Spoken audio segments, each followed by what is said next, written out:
Vamos a comenzar entonces por fin. Entonces vamos a hablar de la reabsorción. La reabsorción, ¿verdad?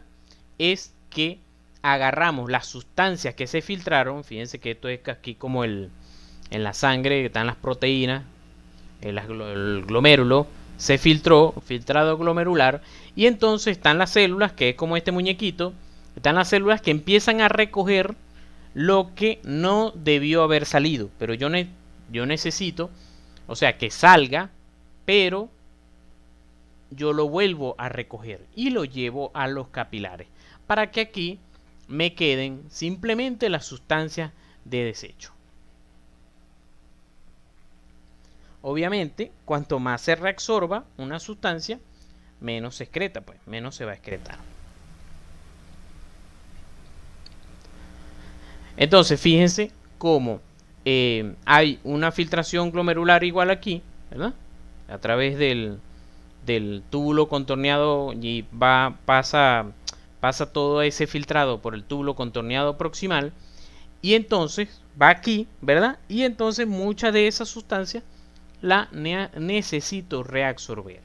Entonces, aquí participan en juego muchas de estas células, o sea, las células de cada tipo que están en los túbulos van a participar en esa reabsorción, en pasarla al intersticio y del intersticio de nuevo al capilar. Y este capilar tiene su endotelio, estas células del endotelio hacen todo ese trabajo, ¿verdad? De hacer el transporte. ¿Se acuerdan? Como les dije, ¿se acuerdan de transporte pasivo, activo? Todo eso se usa en el riñón para hacer la reabsorción. Igualmente la excreción. Hubo sustancias que no lograron pasar a través de la filtración, pero que yo necesito desechar. Entonces uso lo que se llama la secreción, que entonces esas sustancias que no logré filtrar están todavía en la sangre, las paso por transporte hacia el túbulo renal para que sean excretadas. Entonces aquí está como un ejemplito cómo sucede más o menos, como se acuerdan en Morfo 1, de a través de las glicoproteínas que están en la membrana plasmática, y entonces se pasan del capilar al túbulo o del túbulo al capilar. Entonces fíjense, vamos a ir viendo algunas de esas sustancias, cómo se van a ir comportando. Fíjense que los nutrientes, ¿verdad? Como son la glucosa y aminoácidos, que son moléculas pequeñas. Recuerden que las proteínas están formadas por bloques y bloques de aminoácidos. Entonces los aminoácidos son bloquecitos pequeños, pues. Y la glucosa son moléculas que pasan a través del filtrado glomerular, pero la mayoría se reabsorbe en el capilar, en la parte del túbulo contorneado proximal, y pasan al capilar peritubular. Se filtran y casi de una vez se reabsorben en el túbulo contorneado proximal. Entonces, creo que eso los dije hace 2 días, en la primera clase. La glucosa es una de las sustancias que son más estudiadas en lo que es la parte renal, porque influyen mucho en lo que es la diabetes. Entonces, nosotros, por ejemplo, tenemos, ¿verdad? Están personas normales, o sea, estamos hablando de una persona normal, tiene estas glucosas, estas moléculas de glucosa que están en el túbulo contorneado proximal, y existen moléculas de transporte, es decir, transporte en las membranas plasmáticas, en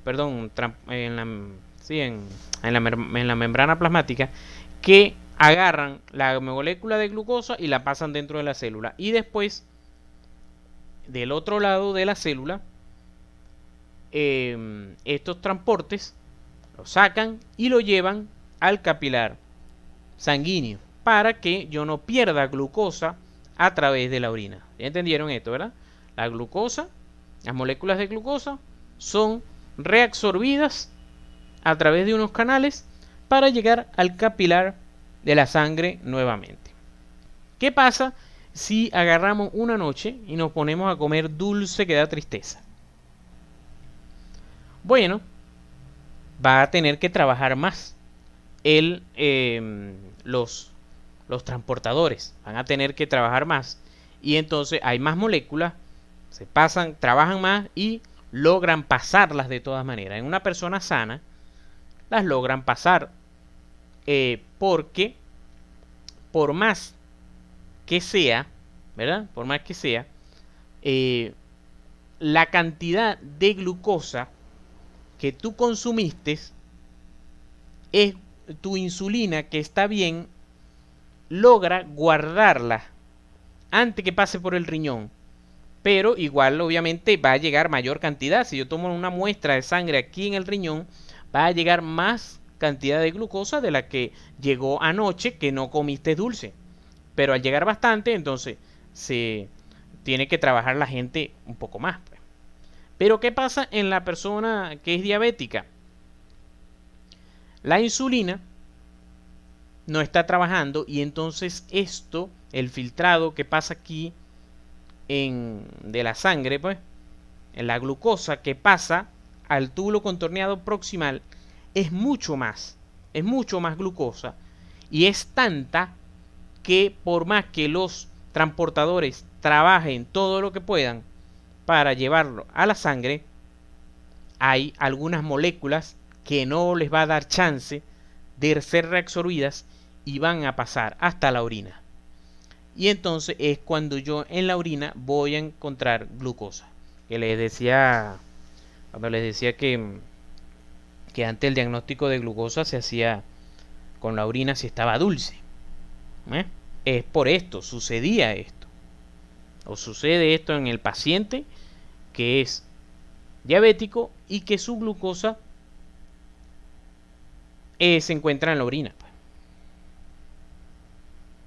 Entonces es lo que les decía, por más si pasa mucho y pasa bastante glucosa, una parte va a ser reabsorbida y la otra parte, bueno, lamentablemente va a continuar y va a ser excretada.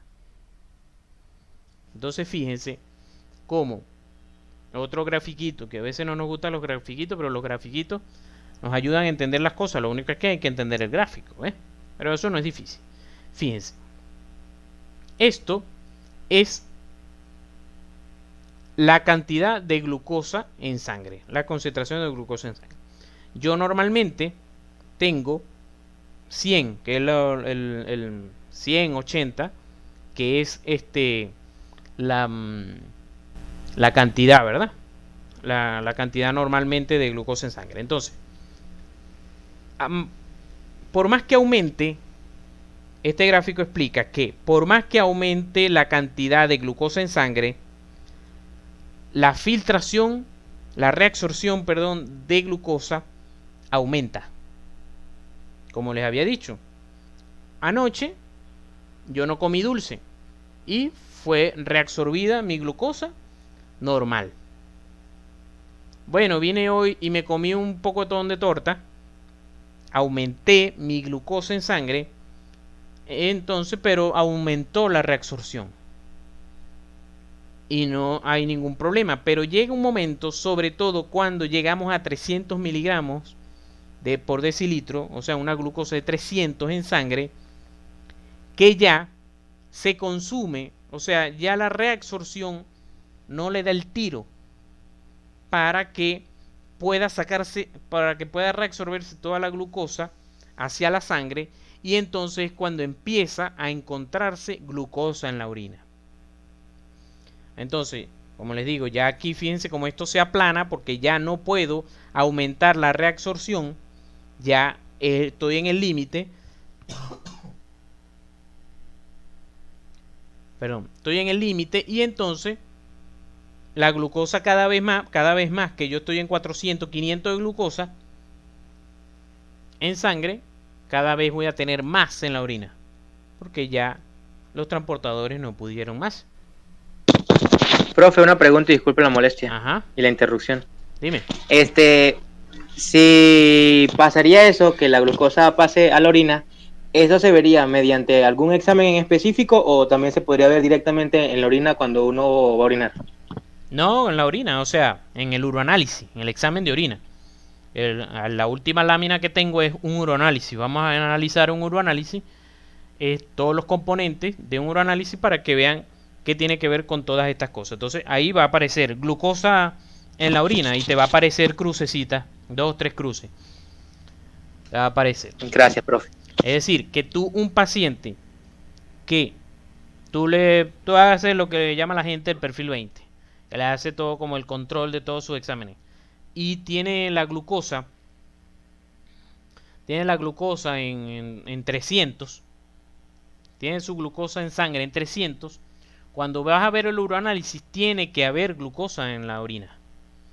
O por lo menos a veces tú ves que está en 400, pero no hay glucosa en la orina. Entonces tú dices, puede haber un error en el laboratorio. Y sobre todo si el paciente te dice, no doctor, yo nunca he sido diabético. Yo no he sido diabético y tal. Claro, entonces, ustedes saben que los pacientes siempre mienten, ¿no? Pero ustedes pueden deducir que hay un problemita en el laboratorio y tú le dices al paciente, lo tranquilizas, no es que le vas a decir que es diabético y le vas a indicar insulina de una vez, sino que tú le puedes decir, miren, le voy a recomendar hacerse el examen de laboratorio otra vez, porque pudiera haber un error en eso. Ahora, si yo veo que está por encima de 300 y que en el uroanálisis está también apareciendo glucosa en la orina, eso, o sea, me están diciendo dos cosas en el examen de laboratorio que el paciente posiblemente sea diabético. Porque por más que tú tengas una noche de rumba, de tortas y comiendo hasta el cansancio, tu glucosa no debe pasar de 200. Tú tienes una insulina, tu insulina tiene el poder de, eh, de recoger toda esa glucosa y no dejar que suba por más de 200. Si sube más de 200, algo está pasando con la glucosa, porque ella debe aguantar. ¿Sí? Entonces, estamos en el túbulo contorneado proximal, ¿verdad? Tenemos algunas cositas aquí. Fíjense. Como les había dicho, ¿verdad? Otra vez recordando que tenemos las células, un borde en cepillo, que nos ayudan a tener una superficie más de absorción. Aquí vamos a reabsorber lo que es el sodio con la glucosa, ¿verdad? O sea, hay un transportador que es de sodio con la glucosa, sodio con los aminoácidos, sodio con fosfato y lactato, y hay un transportador que es al contrario, o sea, que es que hace que cambia una molécula por otra. Entra sodio y sale hidrogenión. Igual del otro lado el otro lado ya en el capilar tubular, entonces sale sodio y entra potasio. Como les había dicho, fíjense que en el túbulo contorneado proximal prácticamente ya se reabsorbe un 70% del ultrafiltrado. Es decir, cayeron 125 cc por minuto, ¿verdad? Ponte que caigan 100 por minuto y ya 70 cc se reabsorben. Quedan los otros 30 cc para el resto del túbulo, de lo que vamos a ir viendo, del asa de Henle y del túbulo contorneado distal. Los mecanismos son por difusión pasiva del agua y del cloro, algunas proteínas que pudieran llegar a pasar, o sobre todo los aminoácidos. Hay proteínas pequeñas que pueden llegar a pasar, pero eso a través de la endocitosis, eso y los aminoácidos se reabsorben. También existen secreción, ¿verdad?, de algunos metabolitos, como estamos viendo aquí mismo del hidrogenión, que está entrando. Estoy reabsorbiendo sodio, pero se secreta el hidrogenión. Como les había dicho, ¿verdad? Aproximadamente después de 160, 170 se puede llegar a saturar el transportador de glucosa. Entonces fíjense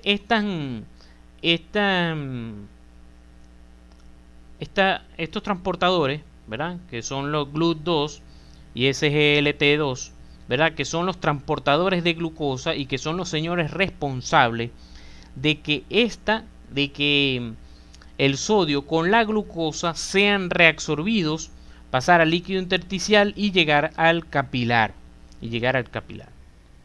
¿Por qué? Porque estos transportadores, ¿verdad? Son los que nos van, podemos llegar a trabajar con ellos en el mismo paciente con diabetes. Cuando estaba repasando todas estas cosas, me acordé que yo estoy en un grupo de medicina basada en la evidencia que, o sea, la medicina basada en la evidencia, que lo pueden buscar en internet, se encarga de que tú puedas aprender a que no todo artículo científico tú lo vas a creer. Por más que ustedes a veces buscan un artículo científico en internet y bueno, no, que se hizo un estudio sobre esto y dice que el COVID se cura con esteroides o se cura con la citromicina o se cura con la ivermectina. Y ustedes se preguntan siempre por qué hay a veces contradicción entre los artículos. Bueno, porque los artículos tienen a veces no están bien calificados como deberían ser. Ahora, ¿cómo sabes tú si está bien calificado o no? Entonces, bueno, para eso es lo que se llaman grupos que se han hecho de medicina basada en la evidencia, que te enseñan a, como decir, de estadística y de poder encontrar errores en el artículo y de ver si el artículo es fidedigno o no. Y bueno, el año pasado me tocó analizar un artículo sobre un medicamento que ha salido nuevo que se llama empagliflozina, que se han visto resultados en la insuficiencia cardíaca. Ahora, ¿por qué les traigo esto? Bueno, porque aquí está el artículo, ¿verdad? Por si lo quieren llegar a buscar.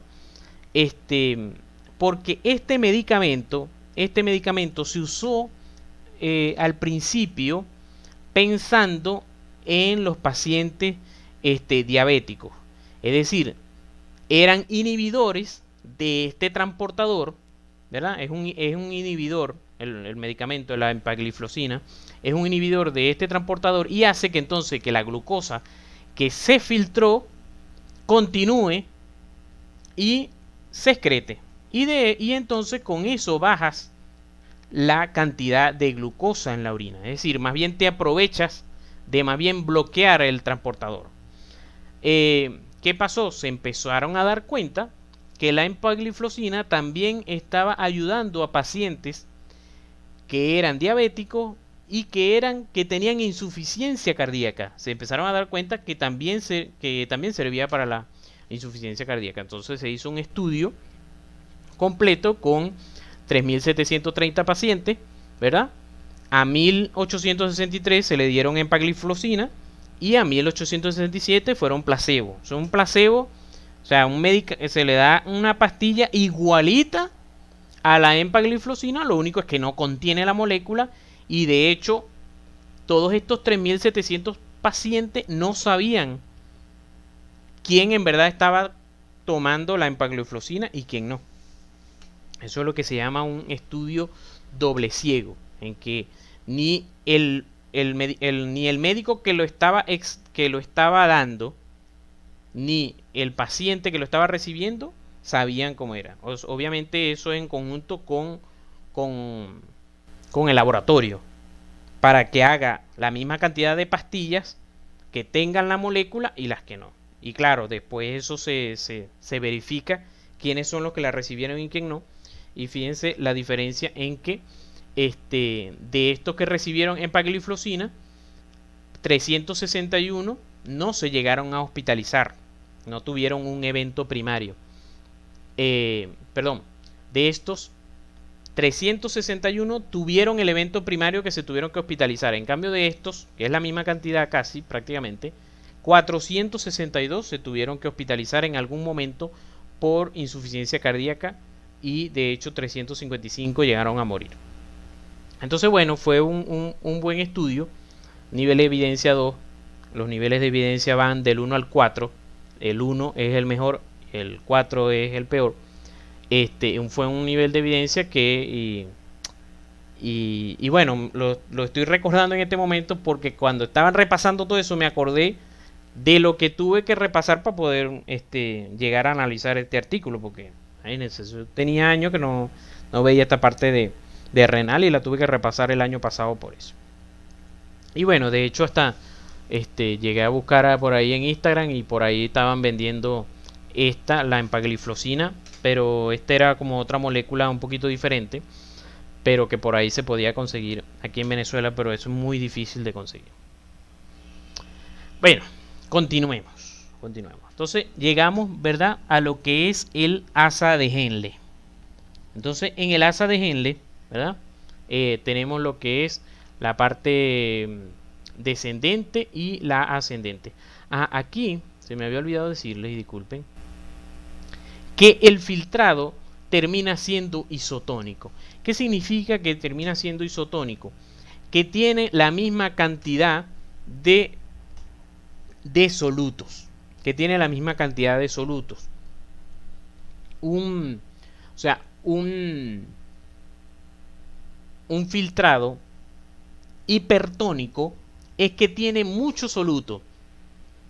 Y cuando en nuestro cuerpo un líquido tiene mucho soluto, va a tender a traerse al agua para diluir ese soluto.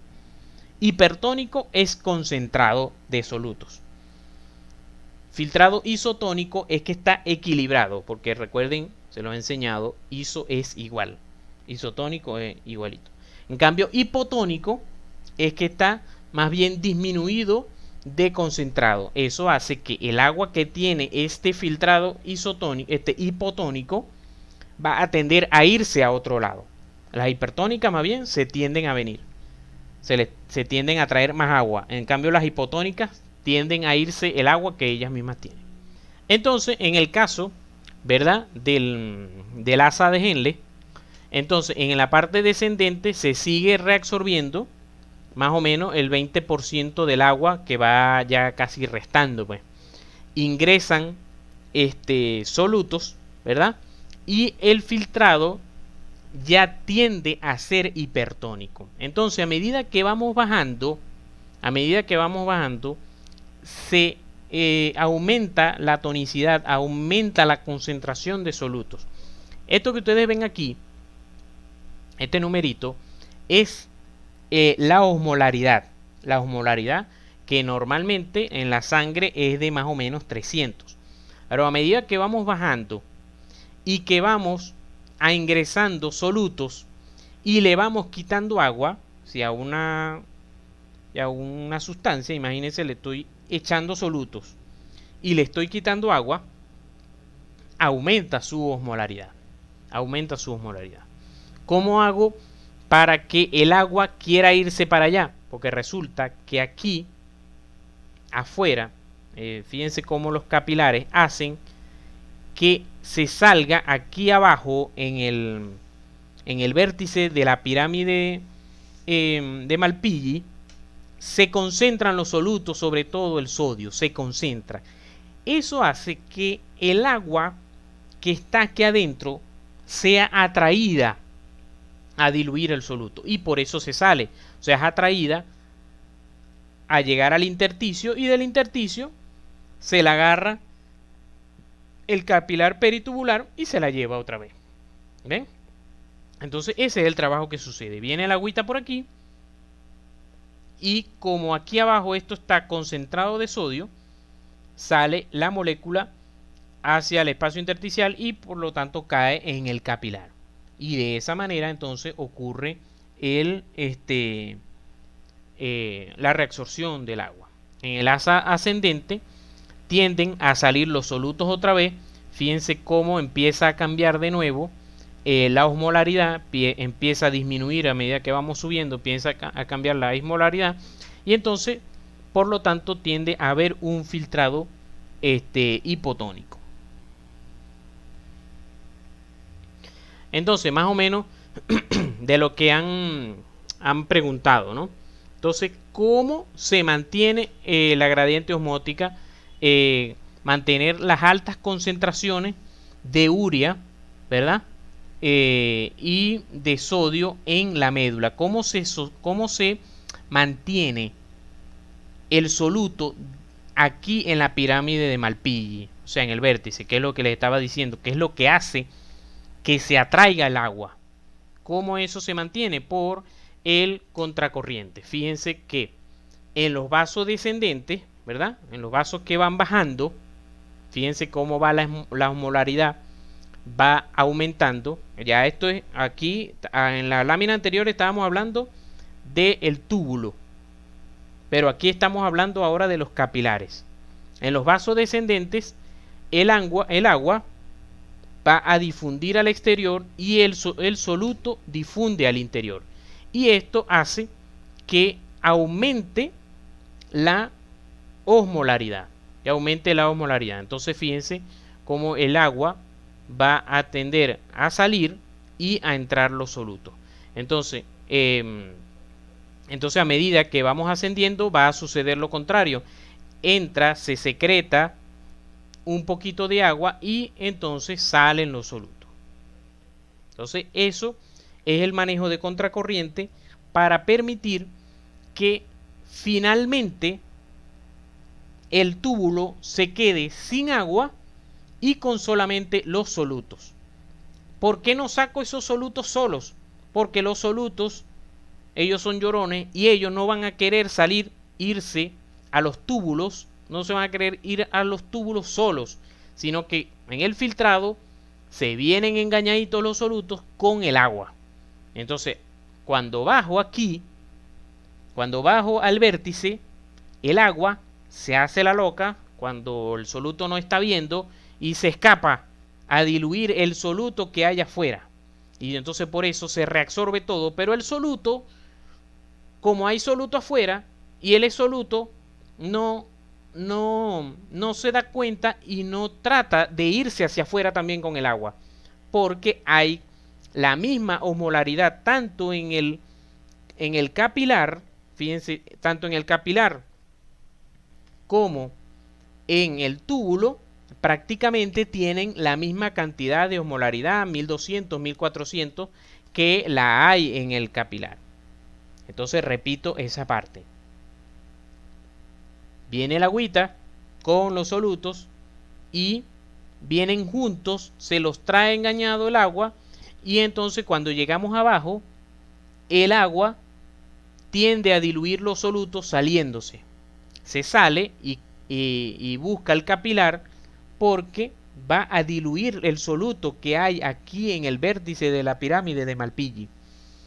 Y los solutos, como ven que hay soluto afuera, ellos se quedan tranquilitos allí. Y entonces finalmente, ¿qué voy a obtener? ¿Qué voy a obtener aquí en el túbulo? Que voy a tener poquita agua y bastantes solutos, que son los que necesito excretar.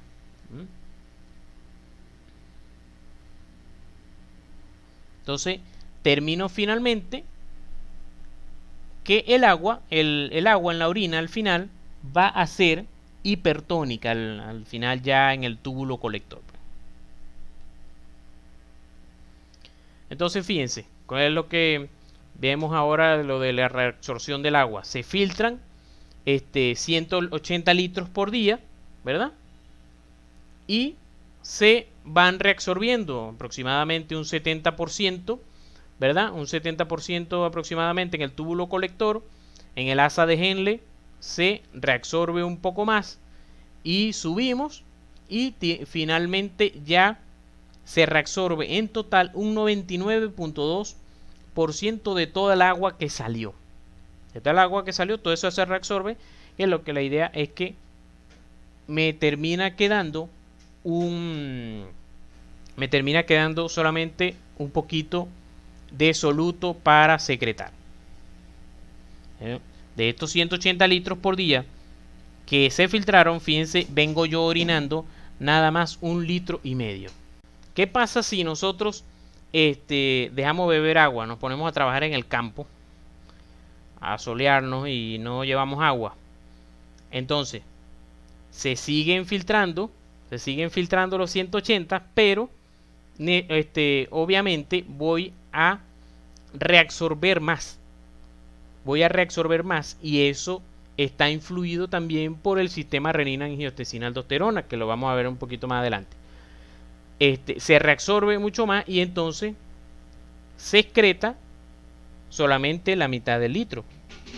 O sea, los riñones trabajan en exceso y ellos dirán, bueno, después vamos a ver cómo acomodamos eso, después cómo nos mejoramos, pero no podemos quedarnos sin agua. Igualmente, si nosotros bebemos más agua, se siguen filtrando los 180 litros, pero se reabsorbe menos para que finalmente yo pueda excretar todo el agua que me tomé de más. Entonces, lo que les quiero dejar es que fíjense que se sigue filtrando la misma cantidad, pero el juego es entre la reabsorción y la secreción. Entonces, como también les había dicho, a medida que va pasando todo lo que se filtró, ¿verdad? Se filtró aquí. Fíjense, lo que se filtra aquí, si yo tomo una muestra aquí, es esto. Un pocotón de agua con solutos. Pero a medida que voy engañando a los solutos y voy reabsorbiendo, llega un momento en que queda la misma cantidad de solutos, pero con mucha menos agua. Y entonces eso es lo que voy a orinar, que es la urea, pues. Entonces, ya está prácticamente, lo que pasa es que lo había encontrado en 2 láminas. Y entonces quise dejárselos allí también, por si no lo entendían con un dibujito, lo entendían con el otro. Como entonces el agua sencillamente va a ser reabsorbida porque es atraída, porque en el vértice de la pirámide de Malpighi hay más soluto y entonces ella tiende a pasar hacia allá. Entonces esto es prácticamente lo que es el mecanismo de contracorriente. Fíjense aquí como la nefrona tiene esa es la función del asa de Henle, de que ella se sumerja en este poco de soluto y que atraiga al agua para que sea reabsorbida. Entonces el agua sale del túbulo colector atraída por la elevada concentración de sodio. En el túbulo contorneado distal, ¿verdad? Tenemos el aparato yuxtaglomerular, en el que él es el que controla la formación de la orina, ¿verdad? Con la retroalimentación, como les había dicho, con la renina-angiotensina-aldosterona y con una hormona también que se llama la hormona antidiurética. Allí en el túbulo contorneado distal también va a haber lo que es la reabsorción de sodio y reabsorción de agua. Ya prácticamente ya casi no queda nada, queda apenas un 5%, y es donde puede actuar lo que es la hormona antidiurética, que la vamos a ver. La hormona antidiurética es una hormona que se sintetiza a nivel de la hipófisis cerebral, y entonces ella, junto con la renina-angiotensina-aldosterona, regulan el agua. Ya van a ver que se los voy a explicar ahí, que no se les va a olvidar. Que fíjense que en una orina normal, ¿verdad? Va disminuyendo, ¿verdad? Se puede secretar, pero cuando es influenciado por lo que es la antidiurética, la hormona antidiurética es una hormona que me evita orinar. Es una hormona que me evita orinar, y entonces ella va a hacer que la orina salga mucho más concentrada. Entonces, ella es una hormona que está pendiente sobre todo cuando nosotros estamos deshidratados. Y nosotros no estamos bebiendo agua, por ejemplo. Entonces ella se activa desde el cerebro, porque entonces por el cerebro, no solamente en el riñón, sino a nivel cerebral, también hay sensores que están pendientes de la cantidad de agua que está en la sangre y que le dice al cerebro si estamos hidratados o no. Si nosotros estamos deshidratados, se activa la hormona antidiurética baja, pasa al riñón y en el riñón ayuda a que se reabsorba el agua lo más posible. Y entonces nosotros comenzamos a orinar mucho más concentrado. Entonces fíjense, por ejemplo, la antidiurética, pues también es llamada, sobre todo antes se llamaba, o sea, el nombre antidiurética es un nombre un poquito más nuevo, pero antes se llamaba más vasopresina. Entonces, cuando hay ausencia de la antidiurética, el agua se tiende a quedar en el túbulo colector y no pasa, porque el agua tiene también sus canales que la ayudan a ser reabsorbida. Entonces, pero cuando la vasopresina, la antidiurética, llega, le da la orden, o sea, es una hormona que le da la orden a estos transportadores que hacen que se reabsorba el agua. Ella es la responsable de que cuando ustedes toman alcohol, entonces empiezan a orinar bastante. ¿Qué es lo que sucede? Que entonces sucede esto. Se inhibe la antidiurética. El alcohol, al pasar por allá por el cerebro, inhibe la antidiurética. Inhibe que se secrete. Al inhibirse que se secrete, todo lo que ustedes están filtrando no se reabsorbe. Porque la antidiurética tiene que pasar por aquí para dar la señal de que se reabsorba. Entonces no se reabsorbe y empiezan a orinar. Empieza a acumularse más orina de lo normal. Entonces eso es entonces lo que te da la causa. ¿Qué causa eso? Que te deshidratas. Y esa es la causa de la resaca del día siguiente. Eso es parte de la causa, pues. La resaca del día siguiente es que tú estás deshidratado. Sientes la lengua seca, todo eso.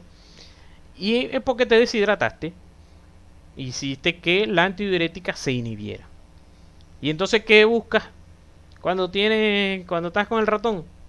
Una sopita que te dé agua y electrolitos.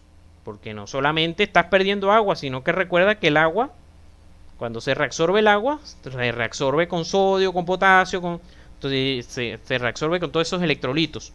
Pero si ella no se van esos señores y todo eso lo excretaste.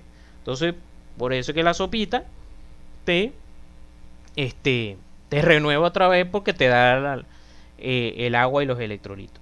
El dolor de cabeza te tiende a dar también, como les digo, por la deshidratación, porque entonces todo ese agua que la cantidad de agua que debes tener a nivel cerebral, a nivel con las neuronas, toda esa agua se recogió y la orinaste la noche anterior. También parte de lo que sucede al embriagarse es todo se coloca más lento a nivel del sistema nervioso central, porque parte de esas moléculas de alcohol también se colocan en los intersticios entre las conexiones neuronales, en la sinapsis. Se colocan moléculas de alcohol allí y hacen interrupciones de la sinapsis. Y por eso tu sistema nervioso se vuelve como más lento para hablar, para tu equilibrio, todas esas cosas. Si bebemos más agua, ¿verdad? ¿Qué va a pasar? Va a disminuir la reabsorción y se excreta más. Pero si entonces nosotros bebemos agua, aumenta la reabsorción y se excreta menos. Fíjense, la antidiurética, y cuando vayan a ver Morfo 3 en endocrino reproductor, la vasopresina, la antidiurética, es una hormona muy parecida a la oxitocina. La oxitocina es una hormona que ayuda a la eyección de la leche y a las contracciones uterinas. Ellas dos, la oxitocina, ellas se sintetizan en la hipófisis. La antidiurética, que es la vasopresina, y la oxitocina se parecen tanto que a veces el mismo útero puede recibir órdenes de la antidiurética y producir contracciones. Escuchen esto. En vez de que la oxitocina sea la que dé las contracciones, a veces la antidiurética llega allá al útero y le da contracciones a la paciente. Entonces, eso lo van a aprender en obstetricia, pero quiero que vayan viendo esto de porque esta es la causa, es la fisiología. Hay veces que la paciente, por X causa, la embarazada pues está con mucho ajetreo en la casa y tal, y se le olvida beber agua y empieza a deshidratarse. Y al empezarse a deshidratarse se activa la vasopresina antidiurética. Y la antidiurética, claro, empieza a trabajar aquí en el riñón, pero obviamente ella también pasa por las arterias uterinas, llega al útero y empieza a producir las contracciones. Y hay veces que la paciente empieza, o sea, te llega al ambulatorio con que si tengo rayitos, que tengo como unas leves contracciones, y tú sencillamente lo que tienes que hidratarlo. Y cuando tú la hidratas, se le quitan las contracciones, porque al hidratarla, inhibes la antidiurética, o sea, disminuyes el trabajo de la concentración de la antidiurética en sangre, de la vasopresina, y se le quitan las contracciones. Hay veces que ni siquiera necesitas usar el medicamento inhibidor de las contracciones. Entonces, vamos a hablar del sodio. Ya falta de verdad poquito. Normalmente se filtran, es decir, caen aquí aproximadamente unos 26.000 milequivalentes por día, y un 67% pasa con el agua aquí en el túbulo contorneado proximal. En el asa ascendente pasa un 25% y un 7.5% pasa en el túbulo contorneado distal. Y aproximadamente lo que se termina excretando es 0.5%, unos 130 milequivalentes por día. Que fíjense que 130 milequivalentes es normalmente la concentración de sodio en sangre. Es lo que debe haber. Es lo normal, pues. Entre 125 y 135 es lo normal del sodio en la sangre, para que no se les olvide. Entonces, también en el túbulo contorneado distal, ¿verdad?, se secretan lo que es hidrogeniones y amoníaco, y estos ayudan a lo que es el equilibrio ácido-base. El equilibrio ácido-básico, que sí es un tema que no lo metí dentro del curso, pero ese es un juego que hay del amoníaco y los hidrogeniones entre los riñones y los pulmones, que lo deben haber visto también en fisiología pulmonar. De todas maneras, ese equilibrio ácido-base es lo que ayuda a que con estos hidrogeniones, o sea, ayuda a mantener el pH de la sangre. Que como saben, el pH de la sangre debe estar entre 7.35 y 7.45. Para que ella se mantenga así, es el juego de los hidrogeniones, sacándolo y metiéndolos a nivel de pulmón y riñón. Entonces, como vemos en el túbulo colector, ¿qué pasa? Se termina de hacer el equilibrio, pues, de la osmolaridad, ¿verdad? Depende ahí mucho de lo que es la antidiurética, y entonces aquí se termina finalmente la tasa de filtración glomerular, que debe ser de unos 126 cc por minuto. O sea, lo que yo filtré, ¿verdad?, de 125 cc por minuto, termina aquí en que sea nada más un cc por minuto. Se reabsorbe 99% y queda en eso. Que tú traduces un cc por minuto, fíjate, 60 por hora, 1400 por día. Porque 1400 minutos son los que pasan en 24 horas. Entonces, aquí fíjense, nosotros disminuimos el consumo de sodio, ¿verdad? Al disminuir el consumo de sodio, la aldosterona va a aumentar la reabsorción, porque entonces nosotros no podemos perder sodio. Porque es un electrolito importante para las células, como siempre lo han visto, lo importante que es el sodio y el potasio. Entonces, al haber disminución de nuestra ingesta de sodio, se activa la aldosterona para que en el túbulo contorneado distal aumente la reabsorción de sodio y la excreción sea mucho menor. La excreción de sodio sea mucho menor. ¿Se acuerdan que excretábamos Lo normal 130 miliequivalentes por día, y ahora lo que estamos quedando es en 50 miliequivalentes por día. Si, caso contrario, aumenta la ingesta de sodio, entonces más bien voy a reducir la reabsorción para que aumente la excreción. Reduzco la reabsorción, que se quede en el túbulo, para que aumente la excreción. Igual sucede prácticamente con el potasio. El potasio, ¿verdad? Si aumento la ingesta de potasio, ¿verdad? La aldosterona me va a aumentar la reabsorción para que se excrete más potasio. Entonces les quería traer aquí, fíjense, si ustedes tienen uno de sus padres sea hipertenso, o sus abuelos, ¿verdad? Van a buscar, le van a preguntar que si está tomando diurético, que lo hace orinar a veces en las noches, a veces en el día, y le van a quitar el diurético y van a ver qué diurético es. Esos diuréticos ayudan, o sea, actúan aquí en la nefrona. Yo siempre les digo a los estudiantes, yo no doy farmacología. De verdad que no me gusta mucho. Me hizo pasar bastante trabajo. Pero yo mis recomendaciones, una de las recomendaciones a los estudiantes para la farmacología que les digo es que los medicamentos no son magia. O sea, no es algo mágico, no es algo que te va a hacer crecer un brazo, una pierna. No. Los medicamentos lo que van a hacer es alterar la fisiología o la fisiopatología, porque fisiopatología es cómo la fisiología la altera la enfermedad. Entonces, el medicamento lo que hace es alterar esa fisiopatología. Entonces, por lo tanto, tú debes tener clara la fisiología para poder entender la enfermedad, que es la fisiopatología, que se alteró entre todas estas moléculas, que se alteró, y entonces tú con los medicamentos vas a influir en esa fisiología. Por eso entonces te debes saber el mecanismo, lo que llama el medicamento en farmacología, el mecanismo de acción.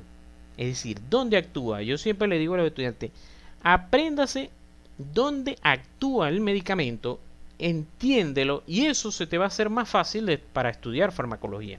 Repito, yo no fui una lumbrera en farmacología, la 1 por lo menos me iba quedando, pero eso es lo que tenía en cuenta y lo que comprobé pues finalmente, que es eso. Entonces, yo les voy a hablar un poquito de estos medicamentos porque son medicamentos que normalmente en una familia está por ahí, y para que ustedes lo vean y hagan el ejercicio que les haga recordar les haga recordar la clase. Ya estoy terminando con esto. Entonces fíjense, las hidroclorotiazidas, que son uno de los medicamentos que son diuréticos, inhibe el transporte del sodio en la porción del túbulo proximal. Entonces hace que se reduzca la reabsorción, y sale el sodio. Entonces, al salir el sodio, recuerden que el sodio atrae agua. Entonces, por lo tanto, hace que el paciente orine. Ahora, ¿por qué yo necesito mantener el sodio? O sea, ¿qué influye en un paciente hipertenso que el sodio se mantenga aquí? Bueno, porque el sodio o la sal, por eso es que el paciente hipertenso se le manda a que no coma sal, porque la sal atrae agua. Entonces, al atraer más agua, mientras el paciente maneje más agua, maneja más volemia, y mientras más volemia maneje, ¿verdad? Más gasto cardíaco tiene. Recuerden que el gasto cardíaco es la cantidad de sangre que sale del corazón por un minuto. Entonces, mientras más gasto cardíaco tenga, más va a aumentar la presión arterial, por aquella fórmula que les di, que presión arterial es igual al gasto cardíaco por la resistencia vascular periférica. ¿Ven? Entonces, Yo, sabiendo eso, con la hidroclorotiazida influyo en los canales, inhibo los canales de sodio para que no se reabsorba, el sodio se quede atrapado en el túbulo colector y se excrete. Al paciente, al disminuir la cantidad de sodio en su sangre, disminuye la cantidad de agua y por lo tanto disminuye el gasto cardíaco y por lo tanto disminuye su presión arterial. ¿Ven? Eso es uno de los medicamentos, hidroclorotiazida. Furosemida, que también es un medicamento que es uno de los que a lo mejor sí lo han llegado a escuchar más. Se me olvidó en este momento el nombre comercial. Lasix es el nombre comercial de la furosemida. Ella actúa igualmente en el sodio, reduciendo la reabsorción. Reduciendo la reabsorción, inhibe el contraporte de sodio-potasio en el A, pero esto lo hace en la rama ascendente de la asa de Henle. La desventaja de la furosemida es que también juega con el potasio. Y con el potasio no se puede jugar mucho porque afecta la parte cardiovascular, por otro lado, afecta la parte de la contracción cardiovascular. Entonces, por eso también vino un medicamento llamado espironolactona, que salió también después, que es también un diurético, pero que él es ahorrador de potasio. Él es ahorrador de potasio. Entonces, es decir, no hace que se excrete el potasio. Se excreta el sodio, pero no se excreta el potasio. ¿Cuál es su mecanismo de acción? Vuelvo y lo repito, esto no es clase de farmacología ni nada, pero es para que ustedes vean por qué yo debo saber toda esta clase que les di hoy. ¿Por qué deben conocer toda esta nefrona? Porque cada vez que tú vas a indicar uno de estos medicamentos, debes saber dónde está actuando.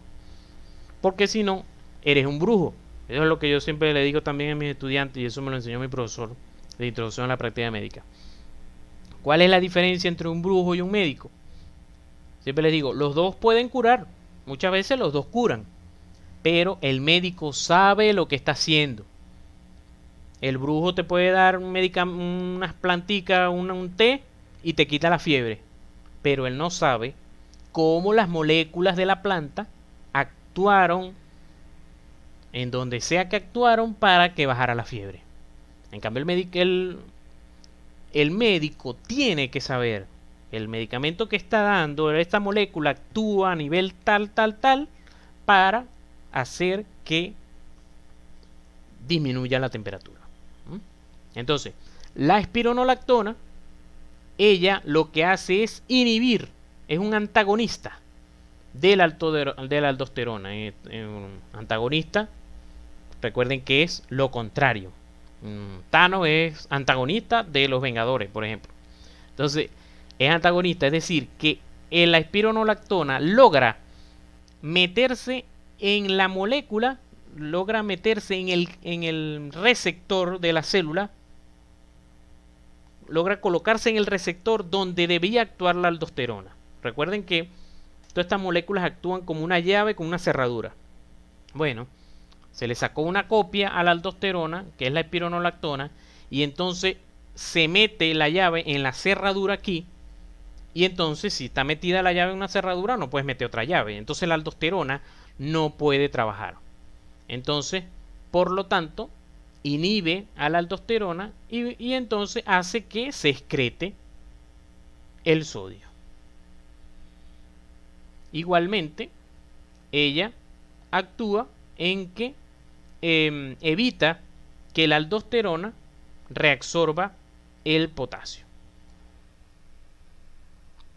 Entonces, bueno, muchas gracias. Si tienen alguna duda, alguna pregunta de toda esta parte de la fisiología, esto hoy Facebook me recordó que hace 8 años en el 2013,